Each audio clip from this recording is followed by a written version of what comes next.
quero pregar para você hoje uma palavra. E mais uma vez, irmão, Deus me deu a graça de pregar para você o Evangelho. Aleluia. O Evangelho não é brincadeira, irmão.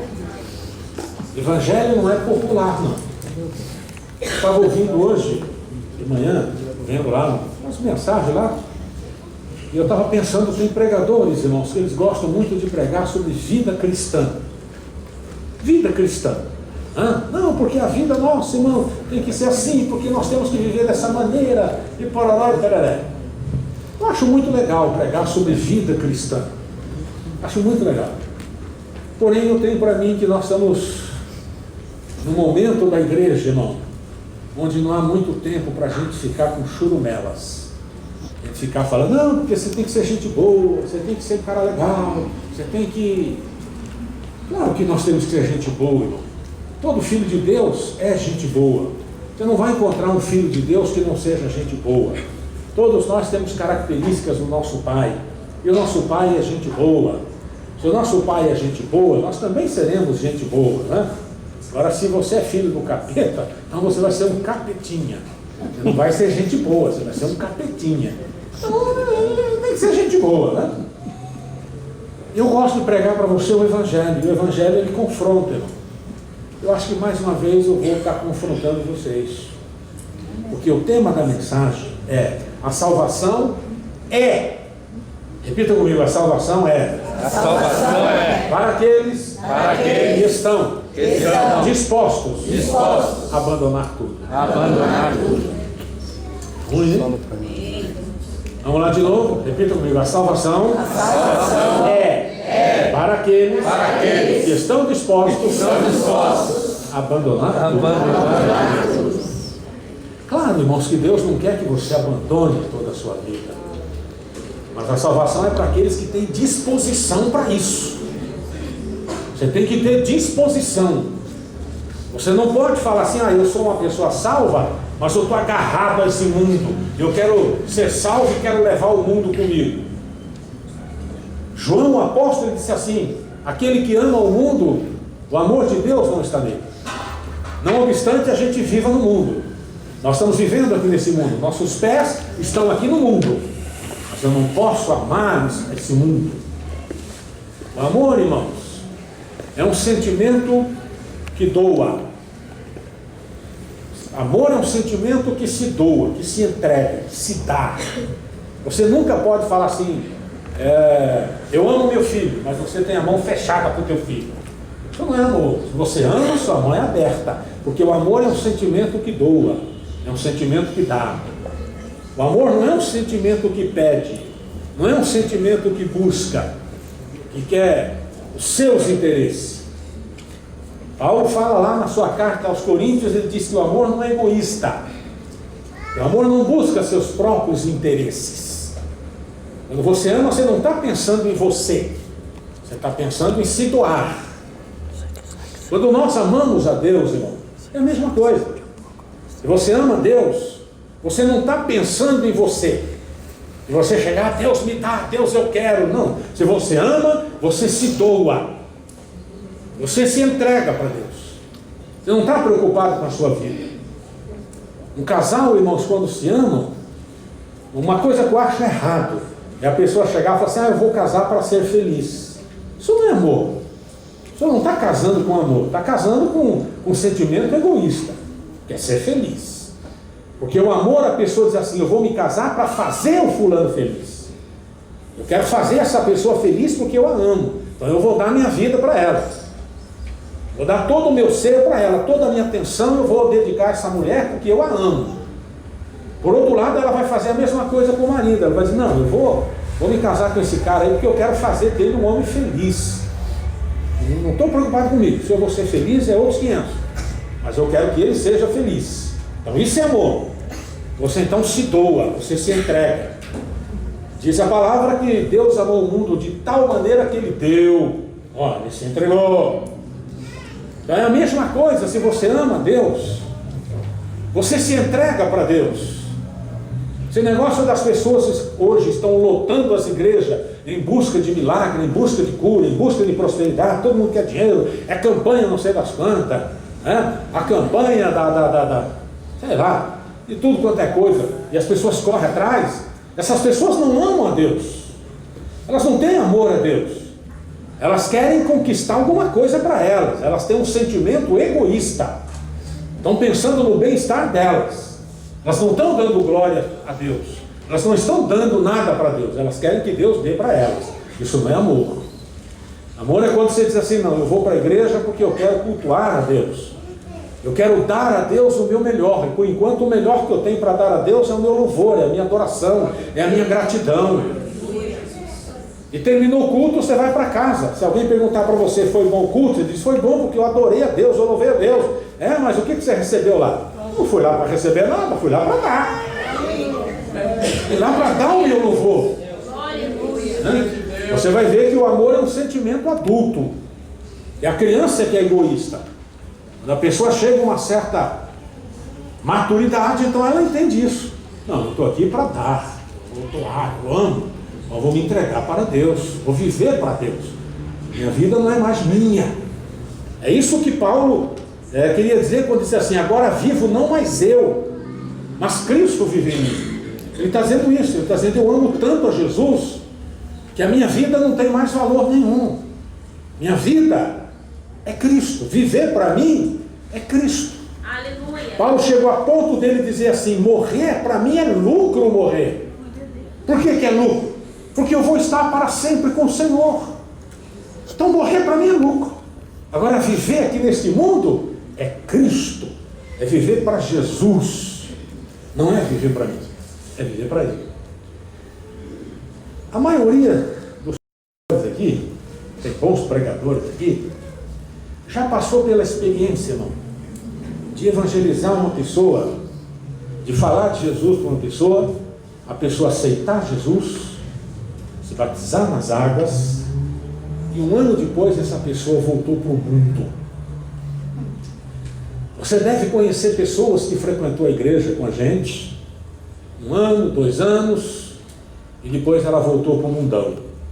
Alguns estão bebendo, outros estão nas drogas, e você pensa assim: puxa vida, mas eu vi aquela pessoa se batizar, aquela pessoa entrou no tanque assim, eu vi quando ela levantou a mão e aceitou Jesus.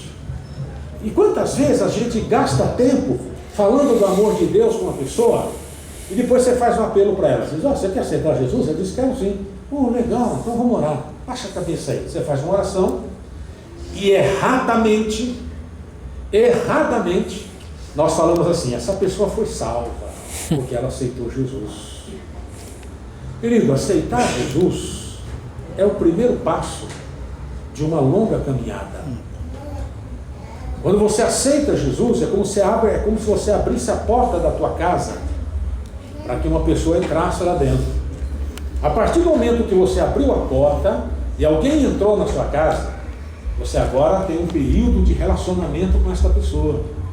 Você vai conversar com ela, você tem um período de relacionamento.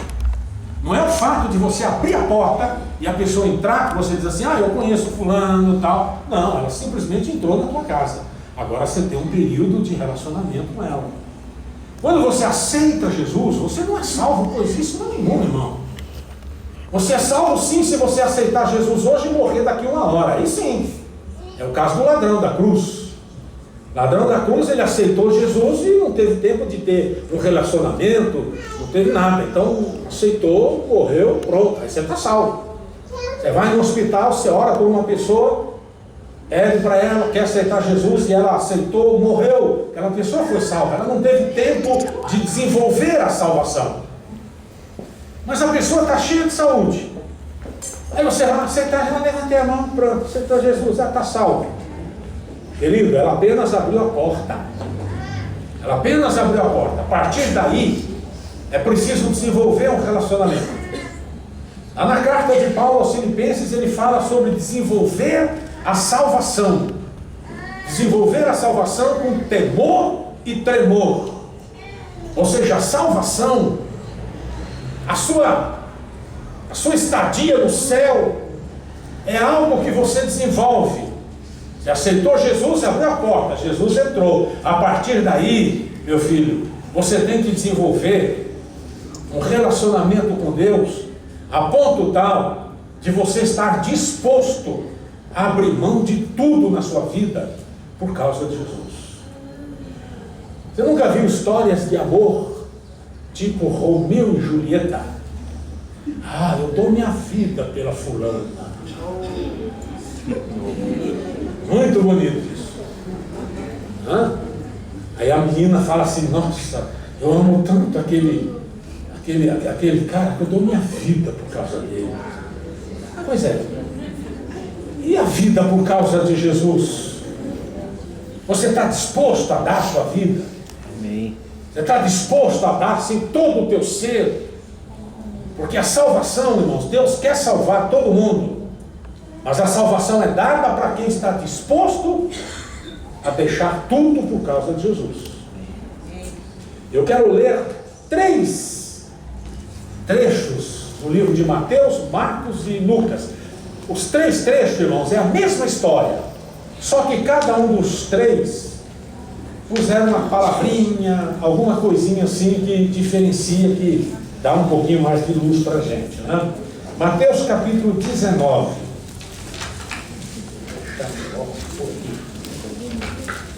Mateus capítulo 19, primeiro, né? Vem cá, pai. Bom.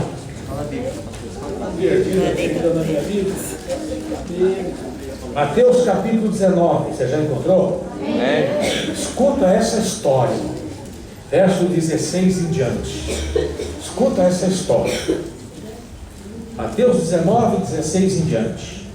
E eis que, aproximando-se dele um mancebo, disse-lhe: bom mestre, que bem farei para conseguir a vida eterna?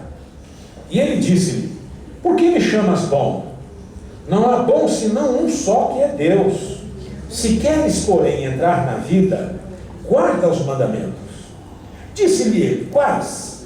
E Jesus disse: não matarás, não cometerás adultério, não furtarás, não dirás falso testemunho, honra teu pai e tua mãe, e amarás o teu próximo como a ti mesmo. Disse-lhe o mancebo: tudo isso tenho guardado desde a minha mocidade. O que me falta ainda?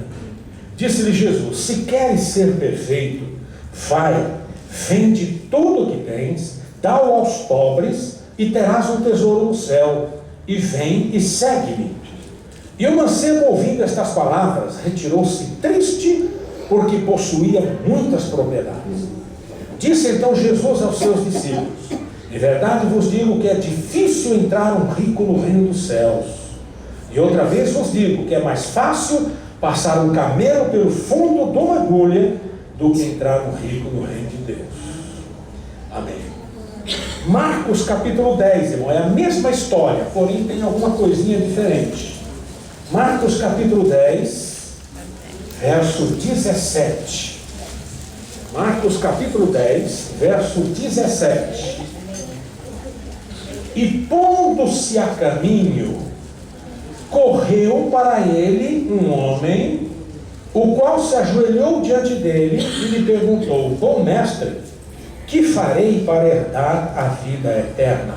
Bom, como a história é a mesma, eu só quero ler esse primeiro verso, porque o Marcos acrescentou algo que o Mateus não acrescentou.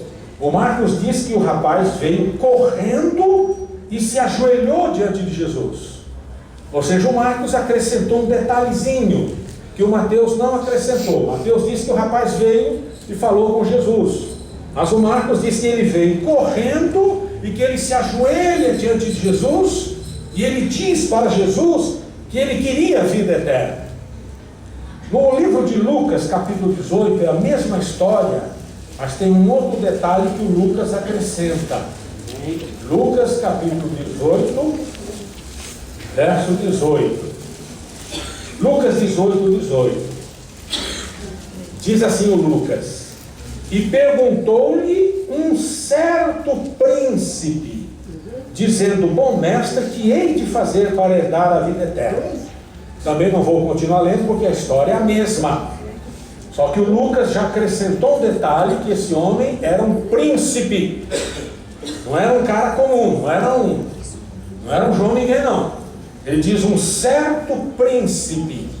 E esse certo príncipe que Lucas diz aqui, não é que ele era filho de rei, ele não era filho de um rei.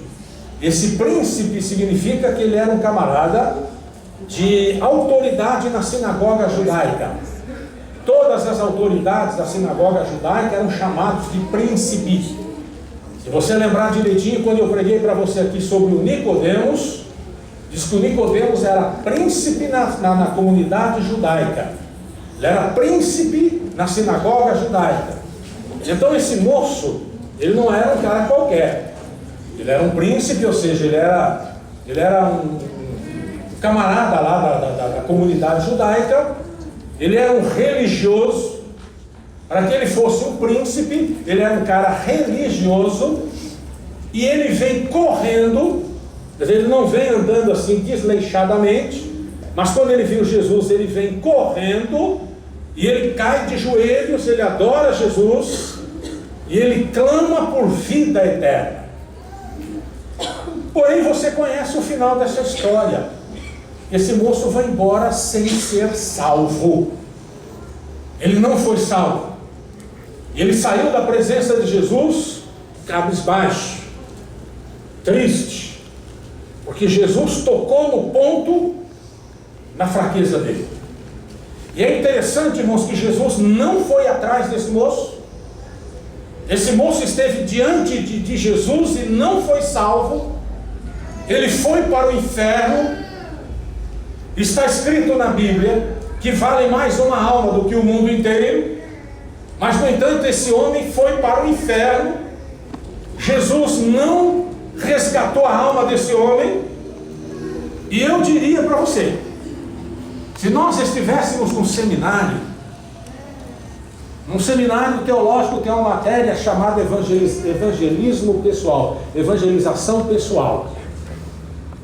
Se nós estivéssemos colocando essa cena num seminário, talvez muita gente iria reprovar Jesus. Porque muita gente ia falar: caramba, Jesus perdeu esse peixe. Esse peixe, né? Veio pedindo a vida eterna. Ele veio dizendo que ele queria ser salvo. Ele veio dizendo que ele quer ir para o céu. E Jesus não ganhou esse cara. Talvez a gente iria dizer: pô, esse cara chamado Jesus não está com nada em evangelização pessoal. É nota 0 para ele. Mas quem somos nós, irmãos, para dar nota 0 para Jesus na evangelização pessoal? Quem somos nós? Então isso daqui está sendo relatado para que a gente possa entender a profundidade do ser salvo. Nós hoje vivemos, irmãos, o evangelho banalizado, evangelho fraco, o evangelho que não muda a vida de ninguém, o evangelho que a pessoa diz: eu aceito Jesus, e continua fazendo as mesmas coisas, não se arrepende, continua vivendo no materialismo, continua vivendo no pecado de um modo geral, e diz: não, aceitei Jesus, está tudo bem. Nós vivemos esse evangelho barato hoje, onde os pregadores dizem: não, meu, é só você, a salvação é pela fé. Você tem fé? Tem, então você está salvo, pronto. Querido, quando a Bíblia diz quem crer e for batizado, esse crer não é apenas uma atitude verbal. Esse crer é um crer, um tal ímpeto que muda a sua vida. Esse crer significa desenvolver, mudar, mudança de vida, mudança de atitude. Não é apenas: eu creio, pronto, eu creio, está tudo bem comigo. Um grande problema que nós temos enfrentado, irmãos, é que os pregadores desse último período nosso aqui estão pensando que salvação é resolver o problema psicológico do cara. O cara está atormentado. Ah, não, Jesus é legal, Jesus escreve o teu nome no livro da vida. Estou me sentindo aliviado. Estou me sentindo aliviado.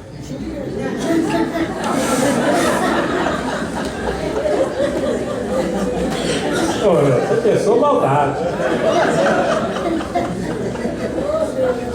Ninguém está te xingando. Eu estou me sentindo ali. Estou sentindo aliviada. E a pessoa então pensa, irmão, que isso daí é salvação. Resolve o problema psicológico do cara. Agora eu estou tranquilo, né? Meu coração está tão em paz. Eu tenho para mim que quando você depara com a salvação, você não se sente aliviado, não. Você se sente atormentado. E os teus pecados começam a te incomodar. Começa a incomodar a sua situação. Começa a ficar incomodado. Você não dorme. Você acorda de madrugada, Senhor. Esse moço, ele vai diante de Jesus. E ele volta rumo ao inferno. Então vamos analisar um pouquinho a situação desse moço, irmão, para ver onde é que nós nos enquadramos aí. Primeira coisa que eu queria falar para vocês. A motivação desse moço foi uma motivação certa. A motivação dele foi certa. Ele foi para Jesus para buscar a vida eterna. Ele não foi lá para pedir dinheiro, irmão. A motivação desse moço é muito mais certa do que muitos cristãos de hoje. 90% das pessoas que frequentam a igreja hoje não vêm para a igreja com a motivação correta. Ah, vou lá para receber Deus. Vou lá para receber milagre. Vou lá para receber o meu milagre. Meu milagre vai chegar. Meu milagre urgente. Qual é a motivação sua de vir aqui? Você vem aqui para quê? Se você falar para mim, pastor, eu venho aqui para adorar a Deus, eu venho aqui para ouvir a palavra, eu venho aqui para desenvolver a minha salvação, eu vou dizer nota 10 para você, sua motivação é correta. Agora, se você falar, não, eu venho aqui só para receber um milagre, eu preciso de um milagre, preciso de uma cura, querido, a sua motivação está errada. Você quer cura, quer milagre? Mude a sua motivação. Vem aqui para buscar o Senhor Jesus. Busque o dono do milagre. Busque aquele que tem poder. E você vai ver que a hora que você tiver Jesus na sua vida, os seus problemas vão ficar desse tamanhozinho assim. Que a partir do momento que você tiver um encontro com Jesus, você não vai mais olhar para o teu problema. Você vai olhar para Jesus, porque Ele é o Rei dos Reis. Aí você vai cantar aquela música, não sei quem é a cantora que canta dizendo, grande é o meu Deus. Aí você vai confessar isso. Grande é o meu Deus. Pô, mas o seu problema? Problema? Que problema? Pô, você não tem dinheiro, você não tem emprego. Você me lembrou agora, porque grande é o meu Deus. Então aí a motivação sua está correta. Esse moço, ele vai onde está Jesus, e você viu, ele foi correndo. Olha que motivação que esse camarada teve. Ele vai correndo, ele vai em busca da vida eterna. Ele é um príncipe da sinagoga, ele é um religioso, ele é um cara que ensinava os judeus na sinagoga, mas ele tinha consciência de uma coisa: eu sou religioso, mas eu não tenho vida eterna, eu preciso de vida eterna. Então ele vai a Jesus em busca de vida eterna.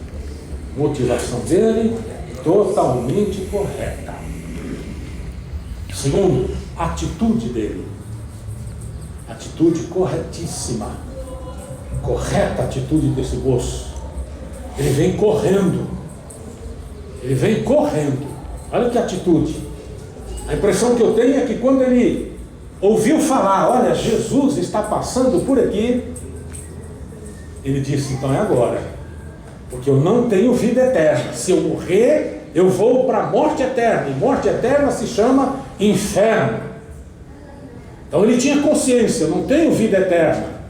Então olha a atitude correta dele. Primeira motivação, eu vou lá para buscar vida eterna, não vou buscar milagre. Não vou lá correr atrás de milagre, porque milagre você recebe hoje, amanhã você vai precisar de outro. Jesus ressuscitou Lázaro, porém o Lázaro morreu de novo, ele não está vivo até agora aqui no nosso meio, ele morreu de novo. E quantas pessoas Jesus curou, mas depois teve outro tipo de doença, ficou doente novamente. Então milagre você vai precisar todo dia, vai chegar uma hora que você vai morrer doente. Esse moço, ele não foi buscar milagre, Então a motivação dele, corretíssima. Vou buscar a vida eterna. A atitude dele, corretíssima. Quando ele viu, Jesus está aí, tá, não posso perder esta chance. Ele vai correndo. E quando ele chega, ele cai de joelho. Olha que atitude correta. Ele não chega assim de peito empinado. Não, ô Jesus, eu sou o príncipe lá da sinagoga, meu. Você tem que dar vida eterna para mim. Afinal de contas, eu trabalho na igreja, eu ensino o povo. Não, atitude correta. Chega correndo, cai de joelhos. E ele então tem um diálogo com Jesus. Ele quer a vida eterna. Então, fale comigo, motivação correta. Motivação correta. Atitude correta. Atitude correta. Terceiro, irmão, ele vem na pessoa correta. Olha que coisa. Ele vem na pessoa correta. Ele veio a Jesus. Olha que coisa. Ele não foi em outro lugar. Ele foi na pessoa certa. Na pessoa certa. Então, além desse moço ter uma motivação correta, uma atitude correta, ele vai também na pessoa correta. Sabe por que ele vai na pessoa correta? Porque vida eterna, irmão, está na pessoa de Jesus. Vida eterna não está em religião. Não está em religião. Você viu o Papa aí? Andou aí e tal.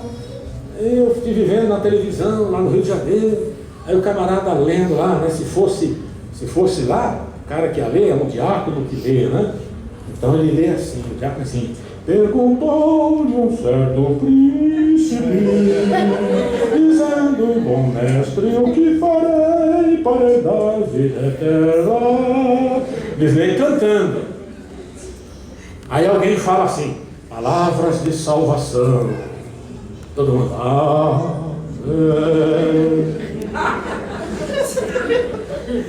mas ninguém prega, ninguém ensina, ninguém vive. Aí no final se coloca lá Maria, a imagem Aparecida, quer dizer, se leu a palavra de vida eterna, mas depois joga tudo no lixo. Então salvação não está na religião, não está no Papa, não está na igreja fulana, na igreja beltrana. Salvação está na pessoa de Jesus. Você quer ver? Você quer ver? 1 João, capítulo 5, lá no fim da Bíblia, perto do Apocalipse. 1 João, capítulo 5, verso 11. 1 João 5,11 diz assim: e o testemunho é esse, que Deus nos deu a vida eterna, e esta vida está em seu Filho. Verso 12: quem tem o Filho tem a vida, quem não tem o Filho de Deus não tem a vida. E lá no verso 20: sabemos que já o Filho de Deus é vindo e nos deu testemunho para conhecermos o que é verdadeiro. E no que é verdadeiro estamos, isto é, em seu Filho Jesus Cristo. Este é o verdadeiro Deus e que mais? E a vida eterna. Então esse moço, irmão, ele foi na pessoa correta. Ele foi na pessoa correta. Ele não foi apenas na fonte de vida, ele foi naquele que é a vida. Ele foi naquele que é a vida. Ele foi a Jesus. Então ele está fazendo tudo certo, esse cara. Esse cara está fazendo tudo certo. Olha, motivação o quê? Correta. Atitude? Correta. Ele vai na pessoa correta. E em quarto lugar, ele faz a pergunta correta. Ele faz a pergunta correta. Ele diz: o que é que eu devo fazer para ter vida eterna? Se você observar direito na pergunta dele, quer ver lá em Mateus, se você observar, Mateus capítulo 19, Você vê que ele está fazendo tudo certinho. Lá em Mateus capítulo 19, se você observar, ele fala assim, quer ver? Ó, Mateus 19, 16. Eis que aproximando-se dele um mancebo disse: bom mestre, que bem farei para conseguir a vida eterna? Olha como é que ele está dizendo: o que bem farei? Ou seja, o que eu posso fazer de bom para conseguir a vida eterna? Ele está fazendo a pergunta correta, ele quer a vida eterna. Não obstante, ele está achando como ele é um religioso, como ele é um príncipe da sinagoga, como ele é um cara acostumado com religião. Ele está pensando que para conseguir a vida eterna ele tinha que fazer alguma coisa boa. Você sabe que todo cara religioso, irmão, pensa assim, pensa que para o céu é você fazer alguma coisa boa. Você vê a filosofia, a doutrina dos espíritas é fazer caridade. Eles acham que tem que fazer caridade para ganhar a vida eterna. O Testemunho de Jeová acha que tem que fazer o campo, né? Eles falam só fazer o campo, sair na rua, vendendo aquela revista, tem que fazer aquilo, porque senão Jeová vai achar ruim e não vai abrir a porta do céu, não. Esse é o pensamento do religioso. E esse cara, ele era príncipe da sinagoga, então ele era um religioso. Então ele pergunta: o que eu posso fazer de bem para eu ter a vida eterna? Hein? Ele está voltado para aquele princípio de religião, fazer alguma coisa. Ele está pensando que Jesus ia falar assim: olha, você faz isso, faz aquilo e tal, e você vai para o céu. Então é isso que ele está. Mas ele está fazendo, a pergunta dele, ele está fazendo uma pergunta correta. Ele quer ir para o céu, ele quer ter vida eterna. Então até aqui, irmão, esse moço tem sido muito melhor do que nós. Porque eu sou capaz de apostar que talvez você, quando veio para a igreja, você não veio com a atitude sua correta, com a motivação correta. Talvez você nunca teve essa atitude de correr, vir correndo: ah, Jesus, estão pregando a palavra de Deus ali, tá, deixa eu ir correndo lá, eu quero ouvir, não posso perder tempo. Talvez nós nunca tivemos isso. Esse moço está fazendo tudo correto, só que você sabe o final. O final, ele abaixa a cabeça e se afasta de Jesus e ele vai embora. O que será que aconteceu? Não obstante 4 situações corretas desse moço, o que é que nós vamos perceber? A primeira coisa: esse moço estava tomado por um espírito de orgulho. Ele estava tomado por um espírito de orgulho. Você vai ver que quando Jesus fala para ele assim: olha, você obedeça os mandamentos. E Jesus então vai falar os mandamentos. Esse moço vai dizer assim: tudo isso eu tenho feito desde a minha mocidade. Ele está tomado por um orgulho. Não obstante, ele está fazendo tudo certinho. Ele correu no lugar certo, correu na pessoa certa, fez a pergunta certa, a motivação dele é certa. Mas no momento em que Jesus diz, quer ver? Jesus fala para ele assim: por que me chamas bom? Verso 17 do 19 de São Mateus. Não há bom senão no que é Deus. Se você quer entrar na vida eterna, guarda os mandamentos. Querido, interessante. Olha só que coisa. Interessante que Jesus não pregou a salvação pela fé para esse homem. Que coisa. Jesus podia chegar para ele e falar: você quer vida eterna? Quero. Então você tem que me aceitar. Você tem que me aceitar como teu Senhor. Você tem que crer em mim. Jesus não fez isso. Sabe o que é que Jesus fez? Jesus pregou o Velho Testamento para ele. Jesus pregou a lei. Jesus falou: cumpre os mandamentos, meu. Olha lá os mandamentos lá que Moisés mandou lá. Cumpre os mandamentos e você vai ter vida eterna. Coisa impressionante. Uma certa ocasião, lá no Evangelho de São João, fizeram a mesma pergunta. Perguntaram assim: o que nós faremos para ter vida? E Jesus respondeu: a vida eterna é que vocês creiam naquele que foi enviado de Deus. Amém. A vida eterna é esta, é crer em mim. Jesus poderia ter dito isso para esse homem, mas esse homem estava tomado de um espírito, irmãos. E esse espírito de orgulho impede milhões de pessoas de entrar no céu. E vou mais fundo: impede muitos evangélicos de entrar no céu. O espírito do orgulho. Porque quando você está tomado por um espírito de orgulho, você não reconhece o teu pecado. Você não reconhece a tua fraqueza. E ninguém será salvo, irmão, se você não reconhecer os teus erros. Salvação é dada para aquele que está disposto a perder tudo, perder a sua própria vida. Salvação é dada para aquele que reconhece que precisa ser salvo. A salvação não entra no coração de uma pessoa orgulhosa e acha que ele não tem pecado, que ele não tem erro, que ele é o bom, não sei o quê, parará. Jesus poderia ter dito para ele: meu amigo, você tem que crer em mim. Creia em mim, você tem vida eterna. Não, Jesus falou para ele: cumpre os mandamentos. Jesus jogou ele para o Velho Testamento. E por que Jesus joga ele para o Velho Testamento? Por que Jesus joga ele para os 10 mandamentos de Moisés? Sabe por quê? O apóstolo Paulo diz assim: a lei, ou seja, os 10 mandamentos, nos serviu de guia, de aio. Aio, não é aio do mineiro, não, de temperar carne, de temperar feijão tropeiro. Aio é guia.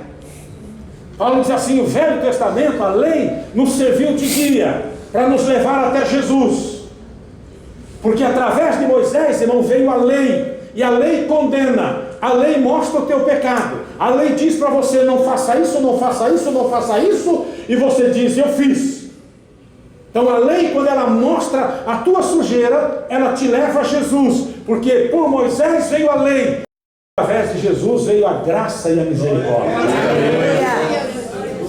A graça e a misericórdia vieram através de Jesus. Esse moço, tomado do espírito de orgulho que ele estava, ele precisava descer desse pedestal.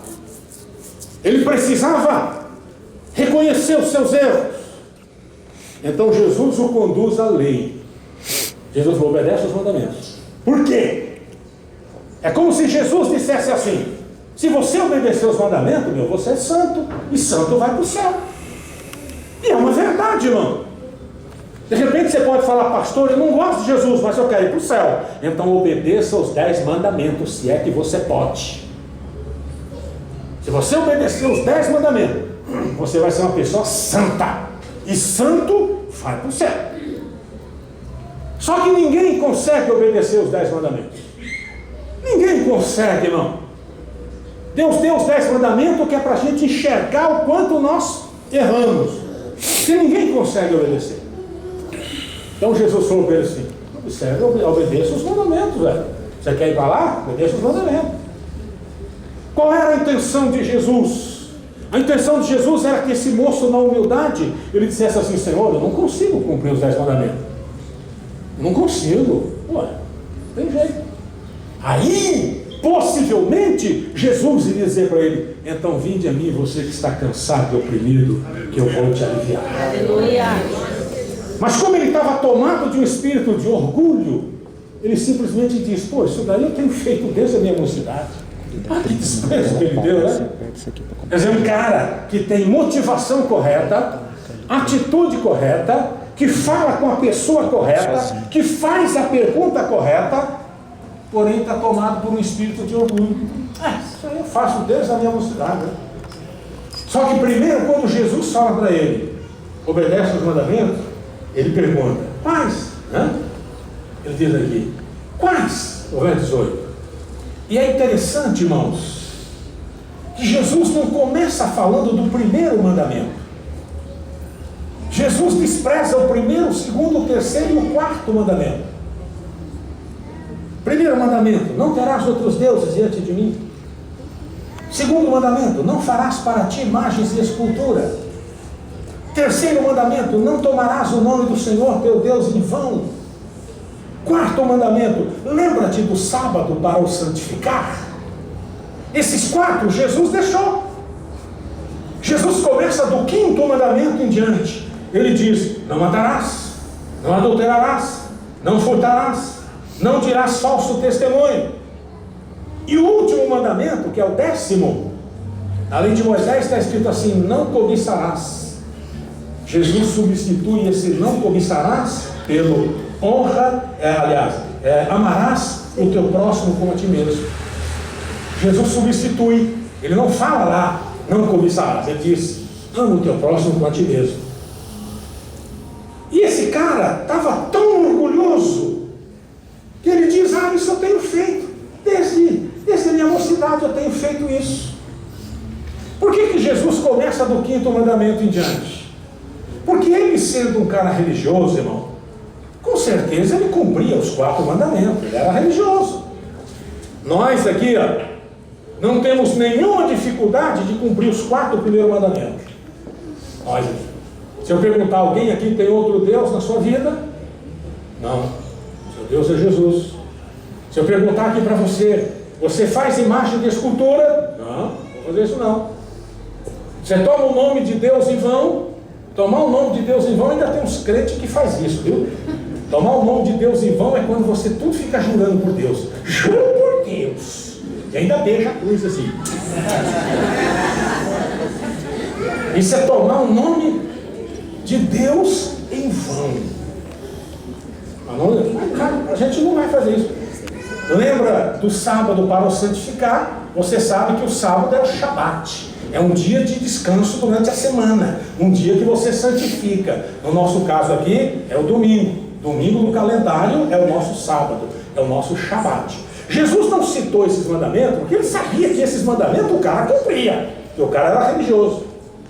Mas ele começa do 5º mandamento em diante. Porque o 5º mandamento em diante, irmão, se você ler, você vai ver que o 5º mandamento é pecar contra o próximo.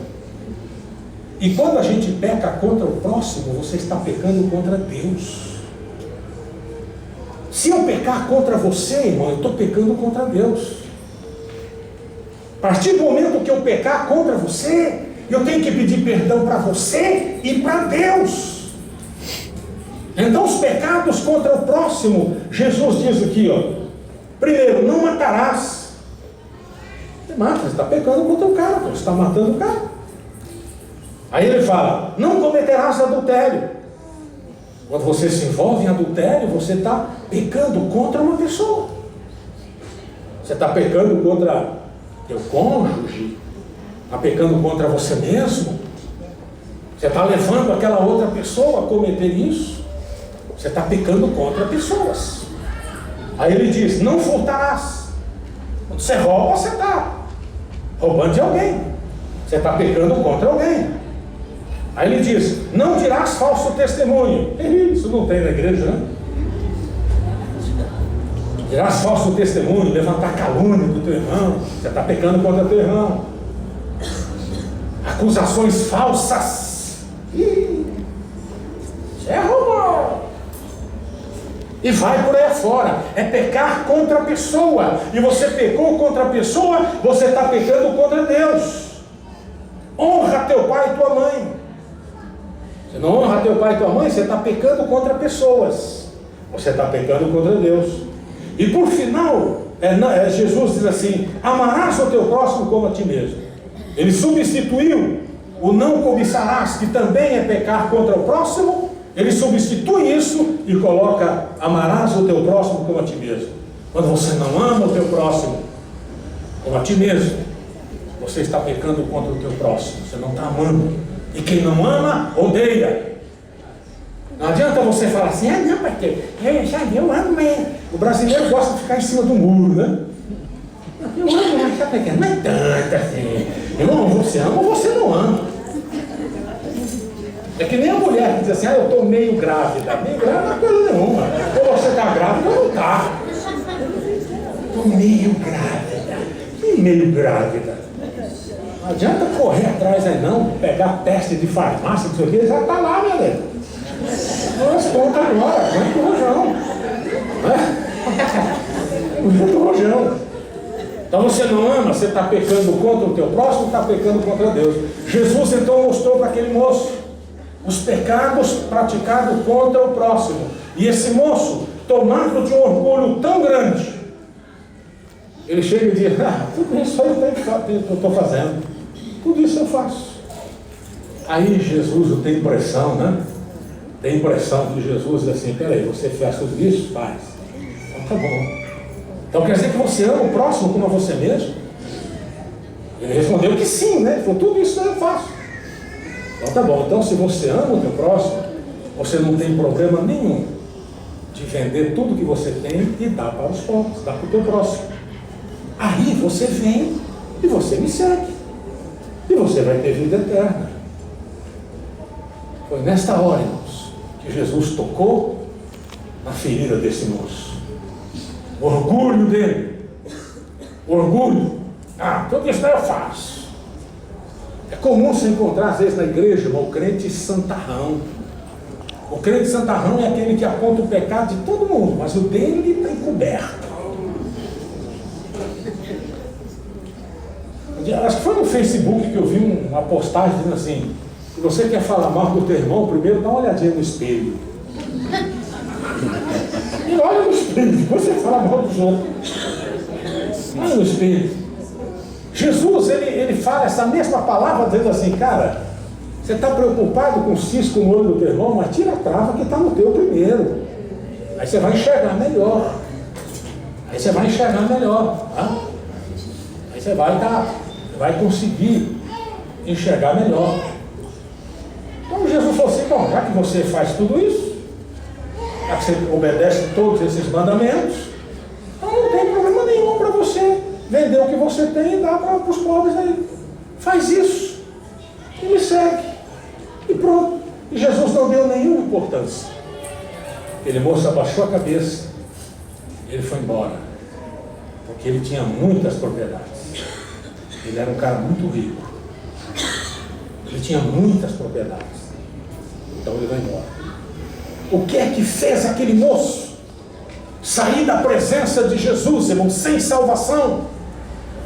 Aquele moço foi na fonte certa. Ele foi no lugar certo.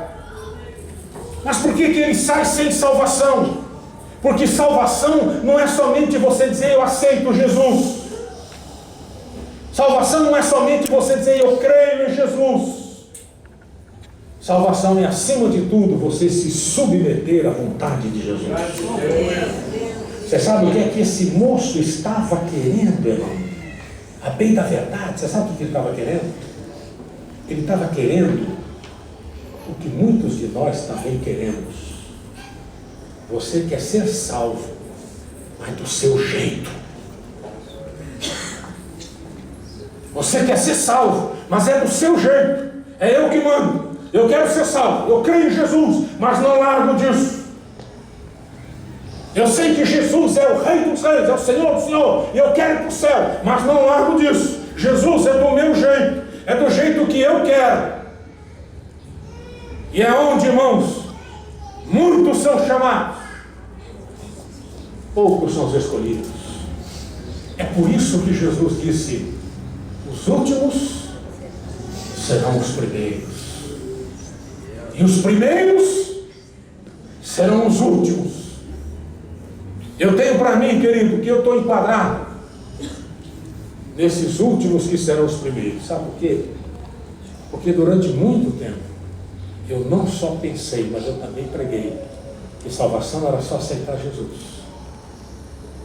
Eu louvo a Deus, porque principalmente nesses últimos 8 meses, Deus tem mudado a minha maneira de enxergar o Evangelho. Eu tenho a impressão que Deus está me chamando para um novo caminho. Não é um caminho de multidões, não é um caminho de sucesso, mas é um caminho do verdadeiro Evangelho. É um caminho do Evangelho. Você quer ir para o céu? Então é do jeito que Jesus quer, não é do jeito que você quer. Você quer ser servo de Deus? A palavra servo. Servo é escravo. Servo é você se submeter. Nós vivemos num período do eu acho. Não, eu acho que é assim. Eu acho que é desse jeito. Não é você acha, não é eu acho. É ver se Deus acha. É como Jesus quer. Esse moço, ele queria vida eterna, como você também quer, como eu também quero. Mas ele queria vida eterna nos seus termos, da sua maneira. do seu jeitão. Qual é o meu jeitão? O meu jeitão é vir na igreja o dia que eu bem quiser. O meu jeitão é gastar minha vida correndo atrás das coisas deste mundo. Só que Jesus disse: seu doido, porque esta noite pedirão conta da tua alma. E o que é que você vai apresentar a Deus?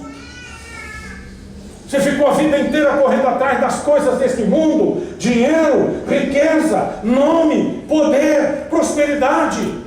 Mas na vida eterna não vai ter isso. Nós queremos servir a Jesus do nosso jeitão. Cada 15, 20 dias você aparece na igreja. Olha, Jesus, está legal? Eu não vim esses dias, sabe? Jesus estava muito ocupado. Estava muito ocupado, Jesus. Já se passou 20 anos que você abriu a porta, aceitou Jesus, mas não desenvolveu a sua salvação. Não conhece Bíblia, não conhece Deus, nunca falou em línguas estranhas, não sabe o que é Deus se mover na sua vida. Querido, de repente você diz: pastor, eu tenho medo de enfrentar isso, eu tenho medo de enfrentar aquilo. Não sei se foi, acho que foi o pastor Carlos que falou antes de manhã aqui. Medo é porque você está distante de Deus. Porque quando você está perto de Deus, você não tem medo nenhum. Observe a criança, irmão. A criança, quando ela está na escola, aí tem aqueles meninos valentão, quer bater nele, ele fica lá coadinho com ele. Quando o pai dele aproxima, ele corre, pega na mão do pai, aí olha para o valentão e diz: ele bate agora, hein? Quem está comigo, né? Assim também somos nós. Quando você caminha pertinho de Deus, irmão, você não tem medo de nada, porque o valente está do seu lado. Porque o valente está com você, aquele que é maior está com você. Mas o que acontece? Nós queremos ir para o céu, mas queremos do nosso jeito. É do meu jeito. É que nem esse moço. É do meu jeito. Não, eu creio, salvação pela fé. Eu creio, pronto, e daí? Acabou. É do meu jeito. Não quero fazer a obra de Deus, por quê? Porque eu não quero. Eu tenho dinheiro para ganhar, vou deixar de ganhar dinheiro para vir para a igreja, para evangelizar aí na rua, não vou fazer isso. Esse moço queria a vida eterna, mas ele queria do jeito dele. Só que Jesus, se ele é o Senhor, então é ele que manda. Se ele é o Senhor, as ordens é ele que dá. E a ordem dele é: ame o teu Deus com toda a força da tua alma, com o teu espírito, e ao próximo como a ti mesmo. Quando ele diz ame a Deus, ele está dizendo: entrega tudo a Deus. Você não é dono de nada. Você diz: meu carro, amanhã poderão roubar o teu carro. Você diz: minha casa, amanhã tua casa poderá virar um monte de cinzas. Você diz: meu dinheiro, amanhã poderão te sequestrar e tirarão todo o seu dinheiro. Então nada é seu, tudo é de Deus. A salvação é dada, irmãos, para quem está disposto a abandonar tudo nas mãos do Senhor Jesus. Para quem estiver disposto a dizer: Senhor, eu não tenho nada nesta vida, tudo é teu. Aí Deus não vai tomar de você como ele fez com Abraão. Deus estava feliz com Abraão. Abraão foi um homem escolhido. Mas chegou um momento na vida do Abraão que Abraão começou a olhar para o Isaac e começou a falar: caramba, esse menino aqui é filho da minha velhice. Eu e a minha velha, nós dois já estávamos meio gagá. E de repente,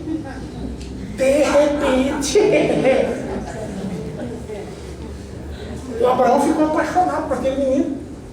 O Abraão falou: puxa, eu estava com 100 anos, meu. Minha velha estava com 90. Minha velha estava andando pegando assim. E eu também estou capengando, mas de repente tem um filho na gente assim. E vem esse moleque. Abraão caiu de amores em cima do Isaac. Só que Deus disse: Abraão, não é do teu jeito. Você vai ser pai de uma grande nação, mas não é do teu jeito, é do meu jeito. Então você pega esse moleque e leva lá em sacrifício a mim. Entrega ele para mim em sacrifício. Só que o Abraão estava no projeto de Deus. Coração doendo. Abraão disse, está bom, senhor. É isso que o senhor quer? Então tá bom. Abraão leva o Isaac lá. Coração doendo. Eu posso imaginar a dor no coração de Abraão, quando ele pega o cutelo, a faca, o punhal, e se prepara para sacrificar o Isaac. A dor no coração dele, mas eu vou fazer, porque Deus disse que eu tenho que estar disposto a dar a ele o melhor que eu tenho, o melhor que eu tenho é o Isaac. Então tá aí, Senhor, vamos lá. Quando ele se prepara, Deus diz, para, não precisa não. Agora eu sei quem é você. Agora eu te conheço. Querido, quantos de nós aqui, Deus pode olhar para você e falar, eu te conheço. Eu sei quem é você. Eu sei que você está disposto a dar tudo por mim. Será que se hoje você tiver um encontro com Jesus, Jesus vai poder dizer isso para você? Eu te conheço, cara, eu sei quem é você. Esse moço, irmão, esteve diante da vida eterna, mas ele não estava disposto a abrir mão do que ele tinha. Significa que ele amava muito mais o dinheiro dele do que a Jesus. Naquele momento de prova, onde Jesus disse, olha, prova aí que você me ama. Se ele dissesse para Jesus naquela hora, se ele dissesse assim, tá bom, Senhor, então já vou vender tudo que eu tenho e já vou dar para os pobres. Eu imagino que Jesus ia falar, vem cá, não precisa não. Agora eu estou vendo quem é você. Você lembra do Zaqueu? Lembra do Zaqueu ou não lembra? Aquele cara altão, fortão, não é assim? O que é que o Zaqueu fez? O Zaqueu, irmão, escuta essa. O Zaqueu foi o contrário desse cara aqui, irmão. O Zaqueu correu também, da mesma maneira como ele correu, o Zaqueu também correu. Ele também queria ver Jesus, o Zaqueu. Subiu lá, desceu, aquela coisa toda. Quando ele teve um encontro com Jesus, o que é que o Zaqueu disse? Jesus não falou nada para ele. Jesus não falou para o Zaqueu, Zaqueu obedeça os mandamentos. Não. Jesus apenas, Zaqueu, eu vou na tua casa, hein? Zaqueu desceu, caiu de joelho e disse, Senhor, se eu roubei de alguém, eu vou devolver 4 vezes mais. Quando o Zaqueu disse isso, você sabe o que o Zaqueu estava falando? O Zaqueu estava dizendo, Senhor, eu não estou preso ao dinheiro não, viu? O dinheiro não me domina. Eu não corro atrás de dinheiro. O que eu tenho de mais valor é o dinheiro, que eu roubei muito. Mas por causa de ti, eu devolvo 4 vezes mais. Jesus não mandou ele devolver. Jesus olhou para ele e falou, hoje entrou salvação nesta casa. Hoje entrou salvação. Por que entrou salvação?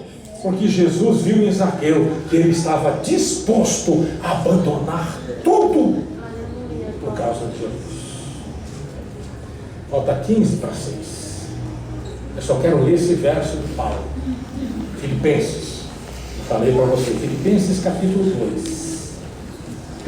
Filipenses capítulo 2. Filipenses capítulo 2. Chorei? Está bem essa vida toda índice, toda marcada, tudo aí. Filipenses capítulo 2. Verso 12, 13 e o 14. Olha o que Paulo está dizendo. Ele diz, de sorte que, meus amados, assim como sempre obedecestes, não só na minha presença, mas muito mais agora na minha ausência, assim também operai a vossa salvação com temor e tremor, porque Deus é o que opera em vós, tanto querer como efetuar, segundo a sua boa vontade. Fazei todas as coisas sem murmurações e nem contendas.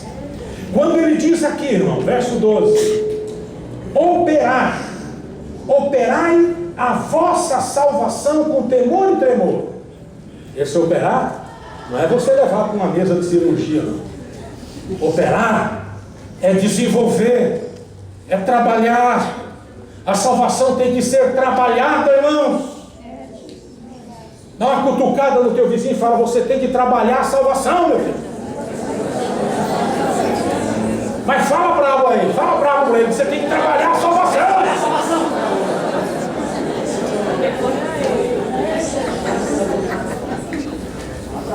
Trabalhar a salvação, irmão. Trabalhar. Isso quer dizer o quê? Que eu tenho que a cada dia que se passa, eu tenho que me soltando do mundo. Eu tenho que abrindo mão das riquezas desta vida. Jesus disse, não ajunte tesouro na terra, mas ajunte lá no céu. O que é ajuntar tesouro no céu? É você abrir mão dos tesouros aqui desta vida.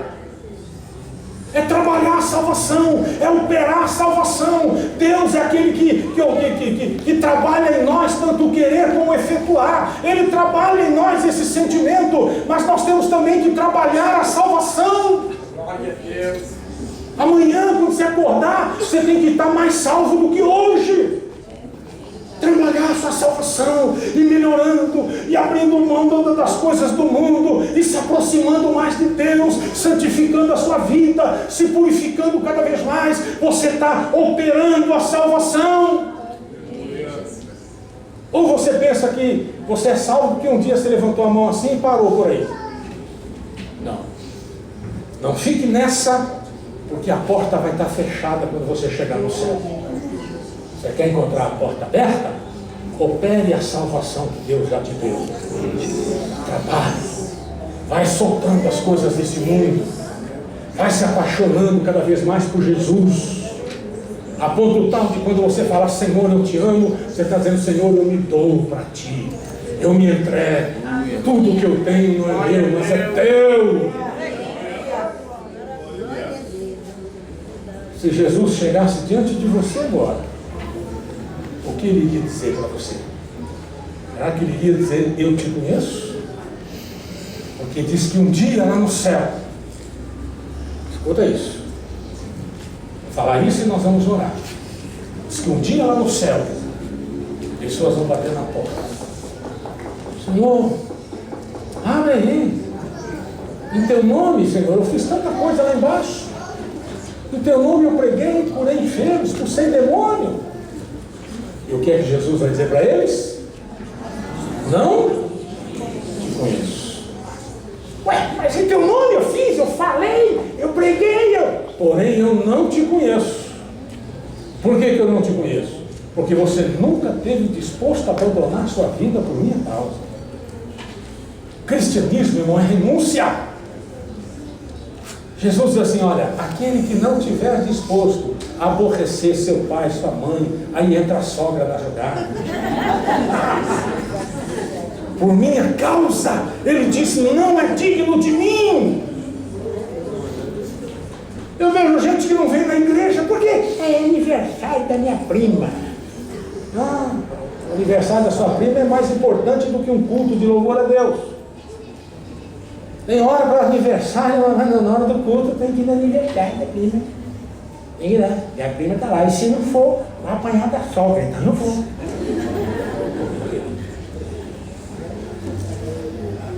Curva a tua cabeça. Você está ouvindo o Evangelho.